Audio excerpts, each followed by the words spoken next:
আসসালামু আলাইকুম ওয়া রাহমাতুল্লাহি ওয়া বারাকাতুহু। দর্শক বন্ধুরা, আশা করি সবাই ভালো আছেন। আসলে ভালো থাকবেন কিভাবে?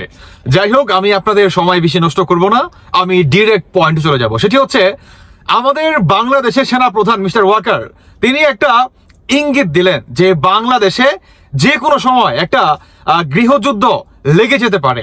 অন্যদিকে আমাদের বাংলাদেশের আপনার তিন বাহিনীর প্রধান তারা কিন্তু একত্র আছে এবং তারা কি মানে যে কোনো পরিস্থিতির জন্য তারা কি মোকাবেলা করার জন্য স্বয়ং সম্পূর্ণভাবে রেডি আছে। অন্যদিকে আমাদের বাংলাদেশের সেনানিবাসে কিংবা আপনার সেনা প্রধান মিস্টার ওয়াকার মানে তাকে যতটুকু সেফটি করা যায় সম্পূর্ণভাবে আপনার মাঠে ঘাটে নেমে আসে বাংলাদেশ সেনাবাহিনী। আর উল্টো দিকে আপনার শাহবাগে আপনার এই জঙ্গিবাদীরা মানে হাসনাত সার্জিস এরা আওয়ামী লীগকে সরানোর জন্য আর হচ্ছে এই সেনা প্রধান মিস্টার ওয়াকারকে সরানোর জন্য একটা নতুন একটা পরিকল্পনা তারা করতেছে। অনেক দিনের আগের একটা কথা পিনাকির মনে আছে যে যেভাবে আওয়ামী লীগকে সরাইছি ঠিক সেভাবে আমরা এই ওয়াকারকে সরাবো। আর উল্টো দিকে আমাদের বাংলাদেশে যে সরকারের বর্তমান বৈশা রয়েছে আপনার উপদেষ্টা আসিফ ভুইয়া, উনি সরকারে বৈশা এবং তিনি যে মনে করেন ওয়াদা করছে বা যে মনে করেন করছে আপনার কি বলে বাংলাদেশ সংবিধানের যে নিয়মটা মেনে যে শপথ গ্রহণ করছে, তিনি টোটালি মনে করেন শপথ ভঙ্গ করে বাংলাদেশটাকে পুনরায় কিভাবে একটা গৃহযুদ্ধ লাগায়া আপনার যারা নাকি স্বাধীনতায় বিশ্বাস করে তাদেরকে মনে করেন উল্টো মনে করেন পাকিস্তানের আপনার কি বলে এই যাতে জুতা মুছতে পারে পা মুছতে পারে গোলাম বানানোর চেষ্টা মনে করেন করতেছে। এই আসিফ ভুইয়া তিনি আপনার বাংলাদেশে যে আপনার সরকারে বসছে এবং বাংলাদেশ সেনাবাহিনী তাদেরকে যে অফার দিচ্ছে তিনি কোনো এভিডেন্স দেখাইছে? হ্যাঁ, তিনি সরকারে বৈশা কিভাবে মনে করেন বাংলাদেশটাকে এভাবে অস্থিতিশীল করে, কিভাবে সরকারের এত বড় একটা কথা তিনি বাহিরে মনে করেন লিক করতে পারে। তাহলে এবার বুঝেন যে এরা আসলে কতটুকু বা আসলে বাঙালি সরকার নাকি পাকিস্তানি সরকার, বুঝেন।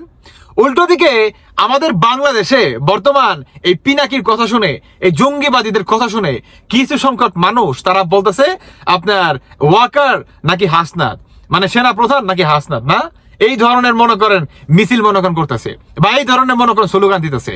আর এই সমস্ত মনে করেন ঘটনা দেখে সেনা প্রধান মিস্টার ওয়াকার তিনি বলতেছে যে এনাফ ইজ এনাফ, আপনারা যথেষ্ট হয়ে গেছে।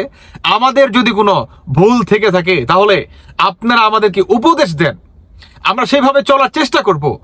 আপনারা আমাদের সাথে বসেন, আমাদের সাথে হয়তোবা নাই মিলতে পারে তবে আমাদের একসাথে বসতে হবে দেশের সার্বভৌমত্বের স্বার্থে, আমাদের বাঙালিত্বর স্বার্থে, আমাদের দেশটা যাতে বা দেশের মানুষ যাতে বাঁচতে পারে সেই স্বার্থে।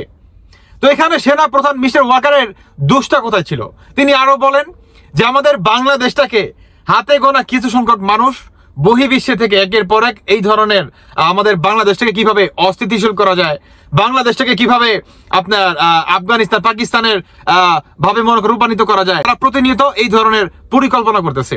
আমাদের বাংলাদেশ সেনাবাহিনী কিন্তু তিনি ডিরেক্ট কিন্তু এই ধরনের কথা বলে। তো আমাদের বাংলাদেশে বর্তমান যে একটা জঙ্গি হামলা যে চলতেছে বা চলমান, এটাকে আমাদের কাউন্টার করতে হবে। উল্টো দিকে আমাদের বাংলাদেশ সেনা প্রধান মিস্টার ওয়াকার তিনি কি বলছে যে বাংলাদেশে যে কোনো মুহূর্তে যে কোনো কিছু ঘটতে পারে। কল্পনা করতে পারেন দেশটা কোথায় আছে? সামনে তো ঈদ, অনেকে হয়তো বা আপনারা কাপড় চোপড় কিনতেছেন না, আপনারা মনের সুখে মনের আনন্দে ঈদের শপিং নিয়ে ব্যস্ত। আর উল্টো দিকে পাকিস্তান যে পুনরায় বাংলাদেশকে দখল করে নিচ্ছে একটু একটু করে, সেই দিকে আপনাদের লক্ষ্য আছে? হ্যাঁ, বাঙালির জনগণের সেই দিকে লক্ষ্য আছে? আপনারা এখন বাংলা ভাষায় কথা বলতেছেন।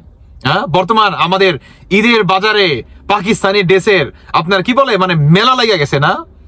কল্পনা করতে পারবেন না, কল্পনা করতে পারবেন না যে আমাদের বাংলাদেশটাকে কিভাবে একটু একটু করে আপনার গৃহযুদ্ধের দিকে ঠেলে দিচ্ছে এই জঙ্গিবাদীরা, এই রাজাকার বাহিনীরা। কল্পনা করতে পারবেন না। আজকে মনে করেন সেনা প্রধানকে যদি সরাইতে পারে কোনোভাবে, কালকে সরাবে রাষ্ট্রপতিকে, আর পরশুদিন সুন্দরভাবে আলতোভাবে আপনার পাকিস্তানের হাতে তুলে দিবে এই বাংলাদেশটাকে। তখন কি করবেন? তখন কি করবেন? এই পিনাকি ইলিয়াস এই জঙ্গিবাদীরা বলে নাই, এই জঙ্গিবাদীরা বলে নাই যে বাংলাদেশটাকে এই বাংলাদেশকে পুনরায় আপনার পাকিস্তান বানাবো? এই পিনাকিরা বলে নাই যে শেখ হাসিনাকে সরাইছি শেখ হাসিনার কোনো আত্মীয় স্বজন এই সরকারের আন্ডারে রাখবো না? বলে নাই? বলছে কিনা? সবাই আগে খামু ওয়াকারকে, তারপরে খামু রাষ্ট্রপতিকে, বলে নাই? বলছে কিনা? তো এইটাও হচ্ছে এদের আরেকটা মাস্টার মাইন্ড। দেখেন নাই আসিফ ভুঁইয়া সরকারে বসে বা সরকারের আপনার শপথ গ্রহণ করে তিনি শপথ লঙ্ঘন করছে কিনা? তাহলে এরা সবচেয়ে বড় জঙ্গিবাদী। এই আসিফ ভুঁইয়া এখন নাটক করে, বোঝেন নাই? নাটক। এরা বা এদের মতো জঙ্গিবাদী বাংলাদেশে দ্বিতীয় কোনো ব্যক্তি নাই। যাই হোক, আমাদের বাংলাদেশ সেনাবাহিনী বর্তমান যে কোনো আপনার পরিস্থিতির জন্য মনে করেন প্রস্তুত হয়ে মনে করেন বসে রয়েছে 3 বাহিনী। এখন দেখার বিষয় যে জঙ্গিবাদীরা কি পদক্ষেপ নেয়। সত্যি বলতেছি। তবে আমার বা আমাদের একটা থাকবে জনাব ওয়াকারের প্রতি, যে আপনার প্রতি আমাদের আস্থা আছে, আমাদের সবার আস্থা আছে। এই জঙ্গিবাদীরা যদি আপনাদের উপরে কোনো আক্রমণ হয় বা আক্রমণত হয়, তাহলে আমরা বলতে চাই আপনারা আইনতভাবে যতটুকু সহায়তা বা যতটুকু পদক্ষেপ নেওয়া দরকার আপনারা প্রতিটা পদক্ষেপ নেবেন। কিঞ্চিত পরিমাণ এদেরকে ছাড় দিবেন না, কিঞ্চিত পরিমাণ না। যদি ব্রাশ ফায়ার করতে হয় এদেরকে ব্রাশ ফায়ার পর্যন্ত করবেন। আমরা আছি আপনাদের পাশে, সাধারণ জনগণ আছে আপনাদের পাশে। ইনশাল্লাহ দেখা হবে, ইনশাল্লাহ। যাই হোক দর্শক বন্ধুরা, বাকিটা আপনাদের ব্যক্তিগত মতামত অবশ্যই জানিয়ে যাবেন। ধন্যবাদ সবাইকে। আল্লাহ হাফেজ, আসসালামু আলাইকুম।